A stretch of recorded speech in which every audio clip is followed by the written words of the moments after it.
Welcome back to this channel, everyone. It's your resident internet psychic medium and spiritual advisor, Mystic Rain, and today let's talk about the role of an empath. So this video is actually inspired by a question that I received, which ironically enough is not going to be answered in this video. It'll be answered in the next video. And actually, for those of you that have any questions for me before I get into it, drop them in the comments because I'm answering them and I'm getting to them in an order of which they're coming in, trying to anyway. I'm starting to realize that some questions are easier to answer than other questions. So for those questions, the videos are faster to make, but I digress. If you have anything you want to know, drop it in the comments and I will do my best to explain to you how something works, right? In terms of the metaphysics and things like that. But this one is specifically about like an empath and like the role of an empath. And the reason why I decided to make this video was because I realized it had dawned on me that a lot of empaths don't actually realize that they have a role. That when you are an empath, that does not mean that like you're just an empath.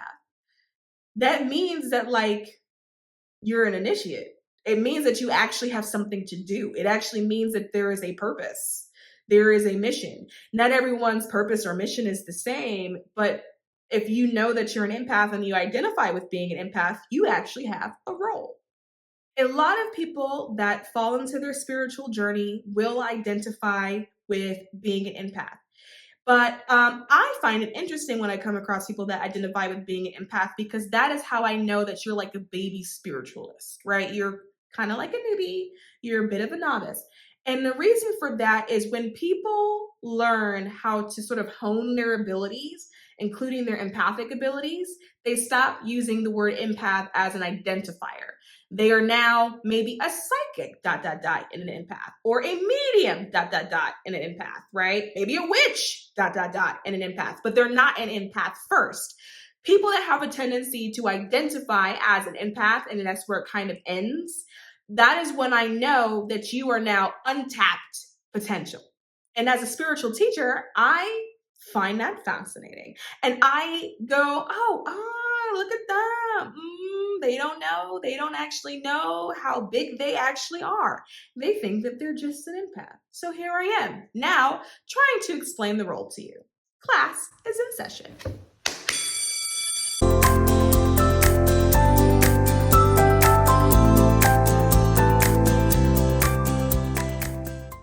I'm going to break this down to you. We're going to break it down to minute details, and then we are going to build it back up, right? And so I need you to follow the bouncing ball, follow me here, because by the end of this, you are going to understand what the role is that you have. And I'm saying you because I'm assuming that if you clicked on this video, that you are in fact an empath, because a person that wouldn't end up here, okay? So what I'm going to do is break down the actual definition, right? So the definition of empathy is the ability to understand and share the feelings of another.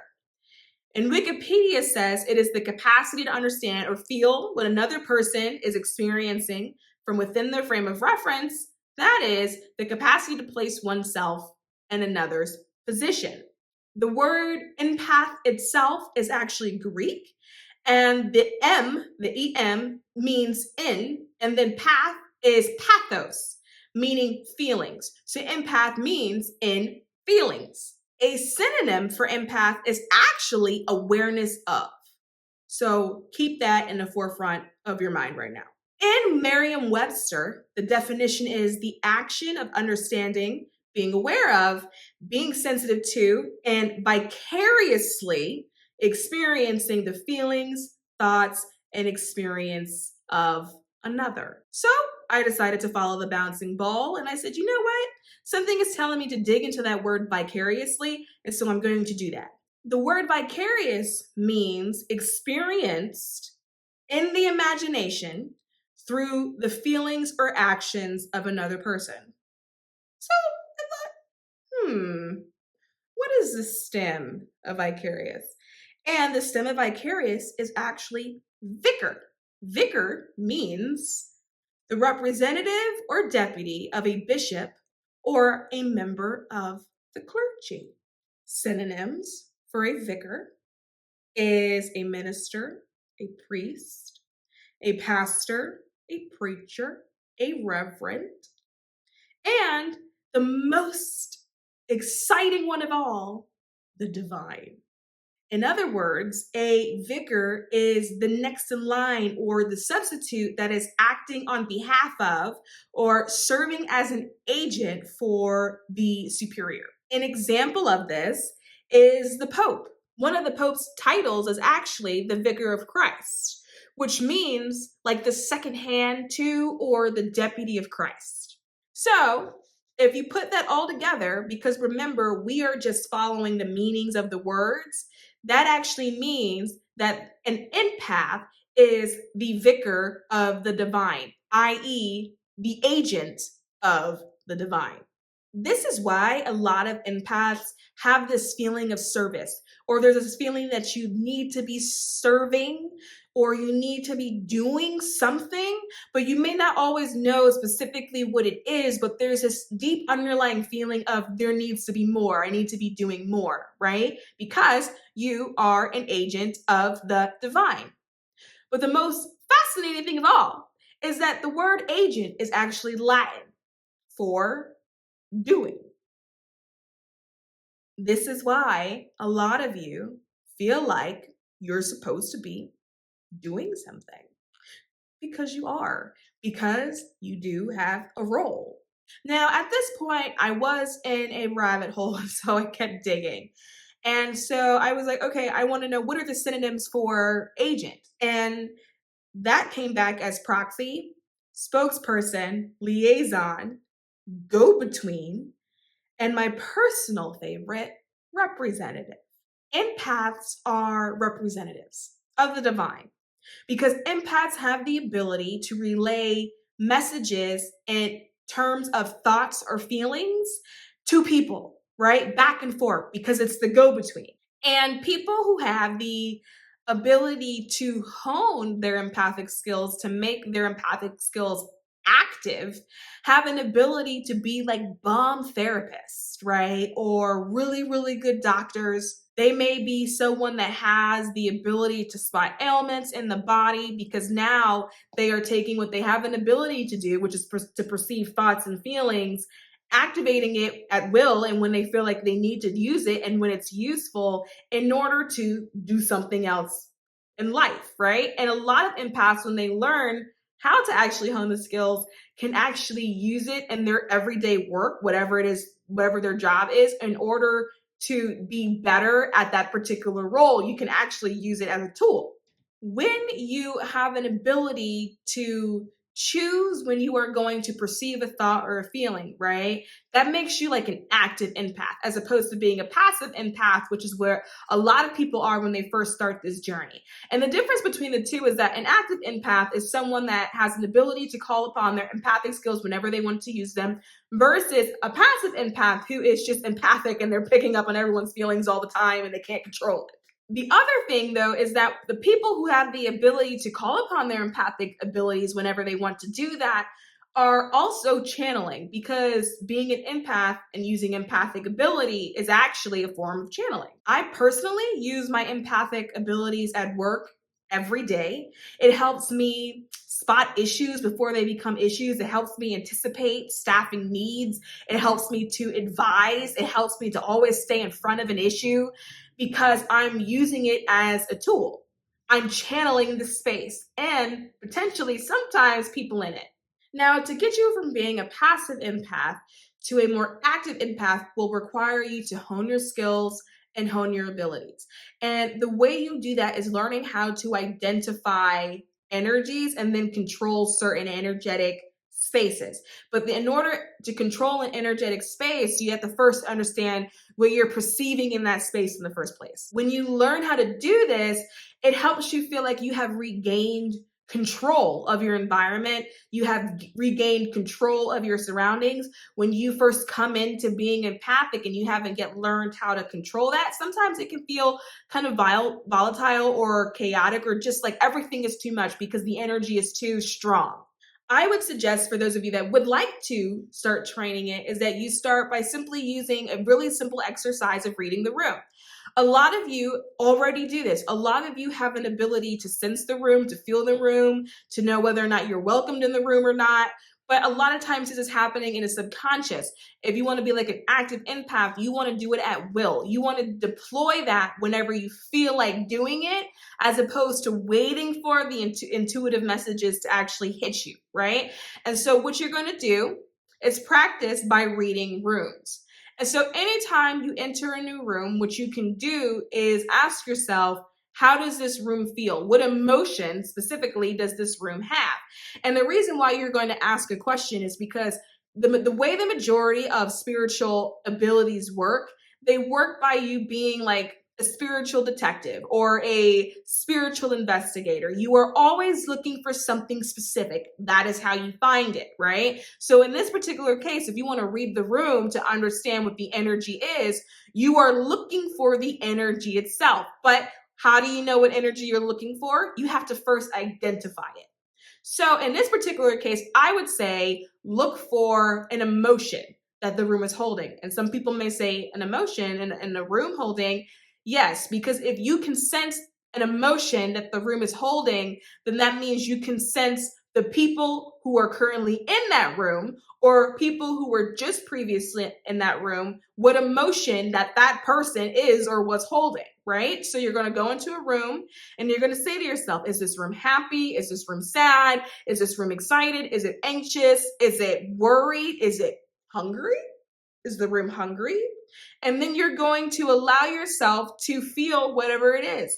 And you will probably realize that you actually can pick up on the answer quite quickly and quite intuitively, because as an empath, you can feel people, right? When you can feel people, people are energy. That means you can feel literally any form of energy.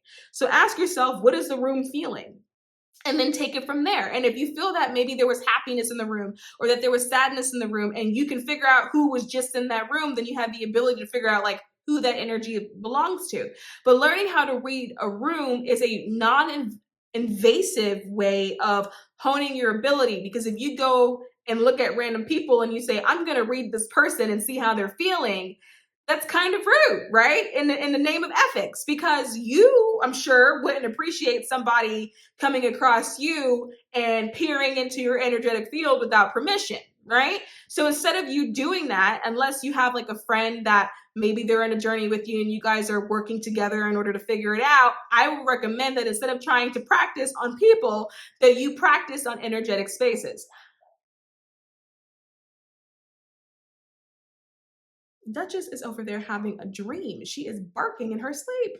I would recommend that you do this often in your bedroom, because sometimes what happens is that if you go to sleep upset about something, sometimes the energy can linger. And then when you try to go to sleep different nights, you may have a harder time falling asleep because the energy is lingering in the room. Now, when I say the energy is lingering in the room, this does not mean that there's like an entity in the room. This literally means that the frequency of being upset that you were 2 days ago was just left there. And so the frequency of being upset is still sitting in the room. And so what you would like to do, if you do perceive something like that, or you perceive an energy that you're like, I don't really feel like dealing with that today. Like if the energy is sad, or if it is worried, or if it is anxious, and nobody really wants to deal with that, you would prefer to be dealing with an energy that's uplifting, then all you have to do is just reset the energy. And you reset the energy by lighting an incense stick, maybe lighting some sage, standing in the room for a couple of seconds, and then being done. And then that resets the space, the energetic space in the room. Because a lot of you may not be used to doing this, it's always good to sort of bathe yourself in protection. And when I say protecting yourself, again, I'm not talking about like an entity coming to snatch you up, right? It's more so protecting yourself against energies that you have not yet learned to control, literal frequency, literal vibration, right? So if you go and you start perceiving all these energies without first learning how to control the space, it may feel overwhelming for you.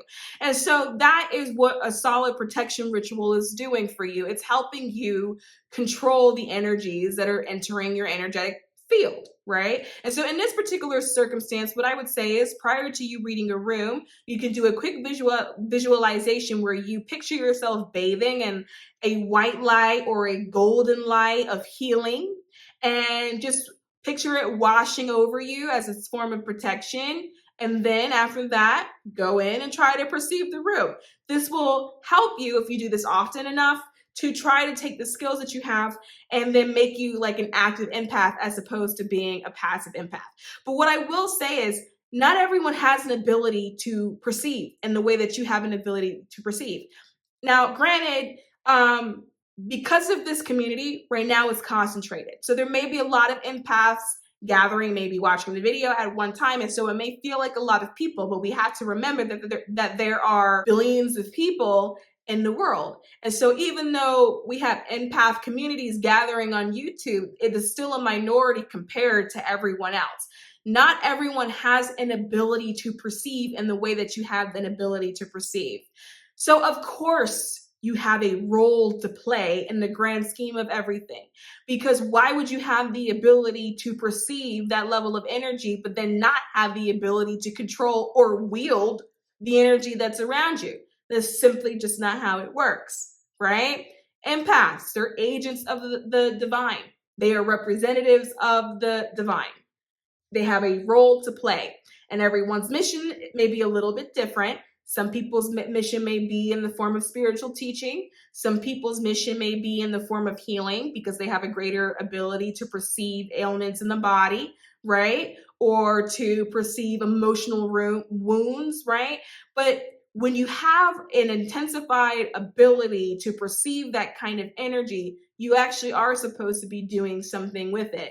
It's not something where you're just like, oh, I just happen to be an empath and that's kind of it. Now, do you have to fulfill the mission or fulfill the purpose? Not if you don't want to, but if you are one of those empaths that feels like you're supposed to be doing something, that's why you feel like you're supposed to be doing something, because you are. It's literally in the word itself, right? But it will be up to you to figure out what it is. I will be excited to watch you guys figure this out on your journey because you do have a purpose. No pressure. If you like what you see, subscribe to this channel, and I'll see you soon.